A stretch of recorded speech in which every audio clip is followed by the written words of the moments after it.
All right, thanks, Barbara, and thanks for the invitation to speak in this session.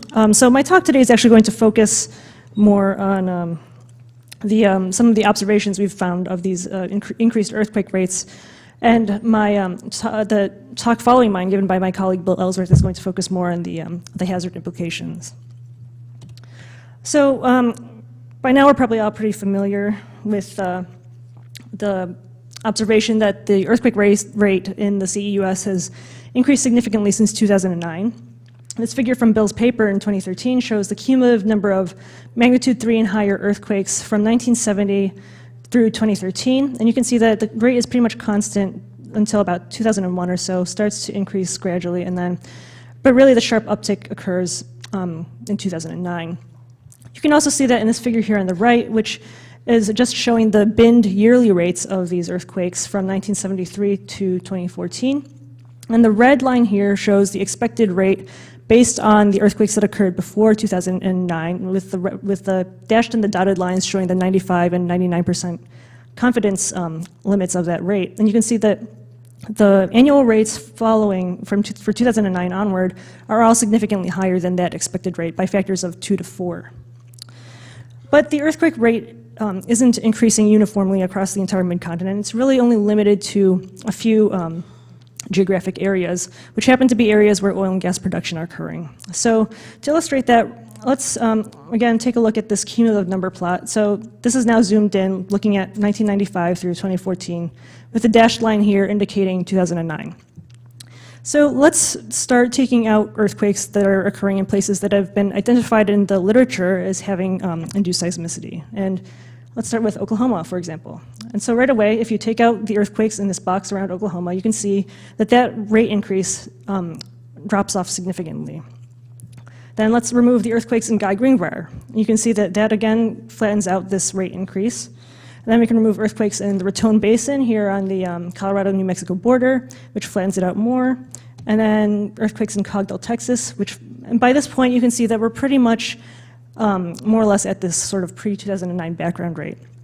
And then we can go ahead and remove some of these smaller sequences in the Dallas-Fort Worth area, Timpson here in eastern Texas, Dagger Draw in New Mexico, Paradox Valley in Colorado, Fashing, Texas, and you can see that this pretty much gets us back to this background level. So this really suggests that these new earthquakes are all tending to occur in these areas that that have significant oil and gas production. But we've also developed a statistical method to objectively identify areas in the US that have seen significant increase in seismicity. And so we do that by starting out with the earthquake rate model that was developed for the 2008 version of the National Seismic Hazard Map. So this rate model is based on a spatially smoothed and declustered catalog of past seismicity in the CEUS. And so we can use that model to predict the expected number of earthquakes we would have thought would have occurred from 2009 through April of this year. And that's what I'm showing here on this map here, color-coded with the warmer colors indicating the higher expected numbers. So then we can compare that map to the map of the actual numbers of these earthquakes that we observed, and so that's shown down here on the same color scale. So right away you can see that there are earthquakes happening in places that weren't really expected to have a lot of seismicity prior to 2009. So then we can take these two maps and then compute the probabilities, the Poisson probabilities of seeing these number of events given this earthquake rate model. And that's what I'm showing on this map here on the right. So this is now showing the probabilities of getting these observed numbers of events with the lowest probabilities in the warm colors here. And so, so basically the low probability areas are the areas that are seeing significantly higher numbers of earthquakes than the 2008 model would have predicted. And so we've identified 5 areas that have significantly increased seismicity at the 95% confidence level. And these are Oklahoma, the Raton Basin, the Dallas-Fort Worth Azle area in Texas, Cogdell, Texas, and then finally Paonia here in Colorado.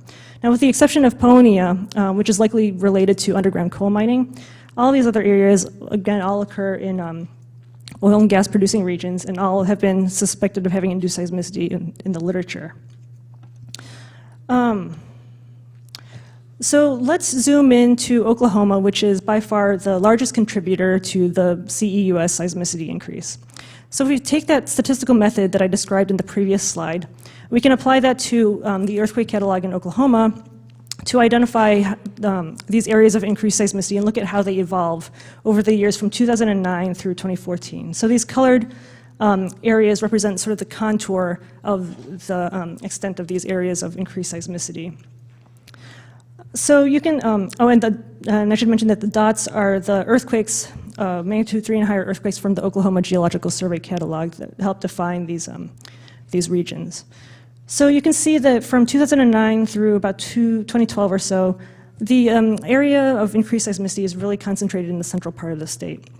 So this includes areas like, so things like the Jones sequence, for example, the Prague sequence. It's all pretty much concentrated here. But then starting in 2013, we see an expansion both to the south and also to the north of this area of increased seismicity. And particularly this expansion to the north continues through this year. And this area to the north, up near the Kansas border, corresponds with the Mississippi lime play, which is a carbonate formation being exploited for oil and gas. If we just focus on the past couple of years and instead look at 6-month intervals rather than yearly intervals, again, you can see that you can see this gradual migration to the north of the seismicity from 2012 through 2013 and earlier this year. But interestingly, over the past 6 months or so, which are the area of increased seismicity seems to be concentrated in this region just a little to the south of the Mississippi lime play, which could be related to processes that are activities that are going on in the Hunton Formation rather than the Mississippi lime.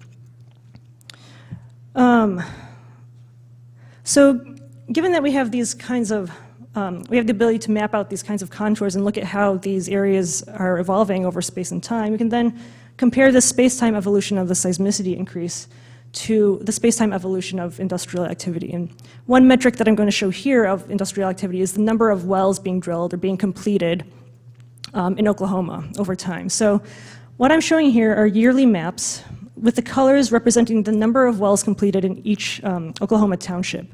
So the gray colors are wells, are numbers of like 1 to 10 wells completed per year, and then red is more than 40 wells being completed. So basically these are drilling density maps, and going from 2008, 2009, all the way through 2013. Now, plotted on top of these maps, I'm showing the seismicity from the year following the well completion. So for example, this top figure here is showing the 2008 well completion map. Plotted on top of that are the earthquakes that occur the following year. And then the red line here represents the contour of that area of increased seismicity that we identified. And so, interestingly, you can see that in 2012, the number of well completions sharply increased here in this area of the Mississippi lime play up near the northern border. And then you can see that the seismicity actually follows that the following year. That trend continues in 2013. Again, there continues to be a large number of wells being drilled up in the Mississippi lime play. You can also see an uptick in the activity here associated potentially with Hunton dewatering. And again, you can see that the seismicity is actually following, also seems to follow the industrial activity here. So this suggests that at least in the northern part of the state, the seismicity does indeed seem to be following, sort of tracking some of these well completions. Another way of looking at that is by taking a look at the cumulative number of earthquakes that have occurred in Oklahoma since the year 2000. And if you just focus on the black line, this is showing the earthquakes over the entire state. And then we can compare, well, just by looking at that black line, you can see that besides the obvious change point that occurs in 2009, there's also a change in slope that occurs somewhere in mid-2013, and then another one that occurs in at the early part of this year. And you might think, well, maybe the seismicity is just accelerating. But in fact, these change points are due to the expansion of the activity into these new parts of the state that hadn't really seen very much activity before. And you can see that because, so if we take this polygon, for example, box A, which is roughly in the area of the Mississippi lime play, the seismicity rate in this box is shown by the blue curve down here. And you can see that it's actually really very quiet until things start happening in 2013. and then really start picking up 2014. And then you can see that also in this box B, which seems to be a sort of distinct cluster from box A. The box B curve is shown in gold, and you can see that it's pretty much quiet even through 2013 and just really starts to ramp up in the early part of this year. If we look at the number of wells completed by year, and just from 2000 and until 2014, the bars in the black are the number of wells completed in these two polygons. And you can see that in the year or two leading up to these seismicity increases, the number of well completions also increased. And in fact, in both years, over 1,000 wells were completed each year in this general area. So taken all together, these observations seem to suggest that there's a link between these seismicity increases in Oklahoma that we're seeing and oil and gas production, either directly or through the sort of the associated wastewater disposal in these plays. So given that we have all these new earthquakes occurring and that they're potentially induced, should they be treated in some way differently than natural tectonic earthquakes in our hazard assessments? There have been a lot of previous studies to suggest that induced earthquakes might have different characteristics, might have, for example, different magnitude frequency distributions than natural earthquakes. A paper by, for example, Bachman and others observed that earthquakes that occurred during times of injection had higher B values, for example. Another way they might be different is that they might have different clustering characteristics. And so these characteristics are important to consider because usually time-independent hazard computations assume that these things remain constant over time. So if there are, in fact, changes in these parameters, they might be causing changes in hazard that may or may not be entirely accurate. So let's start off by taking a look at the earthquake size distribution, magnitude frequency distribution in the CEUS catalogs. So I'm showing here the frequency magnitude distribution for the ANSS catalog, and then the National Seismic Hazard Map catalog. And the black dots here represent the earthquakes that occurred before 2009, and the red dots here are the earthquakes that occur after 2009. And so you can see that in both catalogs, there is a statistically significant formal increase in the B value from about 0.8 or so to 1. But actually, the amount of this increase differs between the two catalogs. And in fact, differences in both the reported magnitude types and magnitude estimates in these sort of larger scale catalogs in space and time actually make it difficult to determine whether this increase in B value is real or whether it's just an artifact of the different catalogs that are being used. So that's still kind of up in the air. But we focus instead on the earthquake clustering. A previous paper that we did that came out last year observed that there seemed to be a significant increase in the clustering that occurred in Oklahoma and Arkansas starting since about 2009. And basically what we did was we fit a statistical model, the ETOS model, to the earthquake rate changes in these places. And we found that in order to explain this kind of earthquake rate increase, you needed to have not only a change in sort of the background rate of earthquakes, but also a change in the aftershock productivity. In fact, the aftershock productivity increases by factors of 4 to 10 in these places. And this is something we don't really observe for when we try to do this kind of modeling with natural earthquake rate changes, so natural earthquake swarms. I mean, this is basically saying that a magnitude 4 earthquake that happened after 2009 triggered far more aftershocks than it would have triggered had it occurred before 2009. So this led us to suggest that this is perhaps an indicator of induced seismicity. The other thing that we observed was that the inter-event distances in Arkansas tended to decrease for earthquakes that occurred within about 6 kilometers of a wastewater injection well. So this figure here shows a cumulative distribution of inter-event distances, with the red symbols here showing the distribution for the earthquakes that occur within 6 kilometers of an active well. And you can see that these distances are much smaller, so these earthquakes are much more spatially clustered than the earthquakes that had occurred either before, after, or far away from active injection, which are represented by these other distributions here.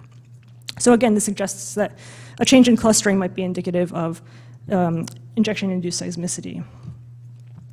But these changes in clustering aren't just limited to Oklahoma and Arkansas. In fact, we can observe it throughout the entire CEUS. So this table I'm showing here is the fraction of each of these CEUS catalogs that are identified as being clustered events, so as either foreshocks or aftershocks in sequence. And these are just using two different methods. But basically what you can see is that before 2009, the fraction of these catalogs that were aftershocks or foreshocks were about 10 to 15% or so. After 2009, that fraction increases significantly to numbers more like 40 to 60%. So to give you some comparison, some idea, that's pretty much the fraction of the California catalogs that are considered to be clustered events. So this is really a significant change for the CEUS. If we remove the earthquakes that are all sort of in these induced seismicity areas, then you can see that that increase disappears. And then if we just only remove the Oklahoma earthquakes, that increase remains. So this increase is not just because there are more earthquakes occurring in Oklahoma. So given that we have all these new earthquakes occurring, given that they're likely induced, and they do have some characteristics that seem to indicate that they might be different from natural earthquakes, what kind of impact can we expect them to have on our hazard assessment? Like as I mentioned before, Bill is going to talk about the hazard in greater detail, so I'm going to simply end here by saying that simply increasing the earthquake rate in the region is automatically going to increase your hazard. But the amount of that increase is going to depend on how you treat all these new earthquakes and what assumptions you make about the kinds of behavior that they have because they are induced. But really, whether or not these earthquakes are natural or induced, they really are going to affect our hazard in ways that really aren't accounted for in our current hazard assessment practices. So I'll stop there and leave my conclusions up and there for you to read. So thank you.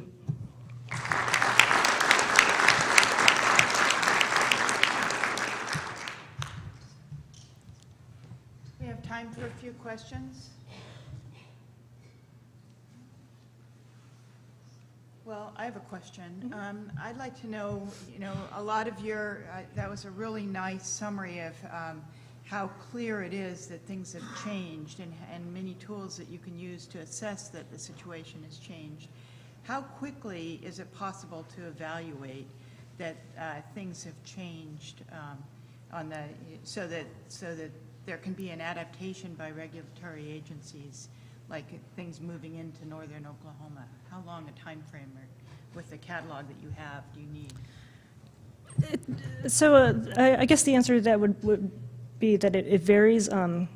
For the kinds of statistical models that I showed, really you need to have a good baseline in order to establish that changes occurred. And the problem that we face in a lot of these areas in the central and eastern U.S. is that because of the lack of dense instrumentation, we really don't have that good baseline established. So it's hard to say exactly when things start changing right away. But your study, you could show over 6 months. You showed over half a year. Right, but those were all, and that was all compared to sort of the 2008 rate model. So. Another question? If you go back to that slide where you took out all of the active areas and you showed the rate going back to 2000, I seem to notice a little bit of slope change at about 2002. Can you explain what's going on there? Scope array being starting to roll out across the central U.S.? I'm not entirely sure. I mean, you'll note that this is around the same time that there's actually that increase that was in Bill's plot in his science paper. If you go back here, this also shows that the increase starts at about 2001, but and there are sequences. For example, the Raton Basin. I think the rate increase did start sort of around that time. But beyond that, yeah, I'm not exactly sure what the cause of that is.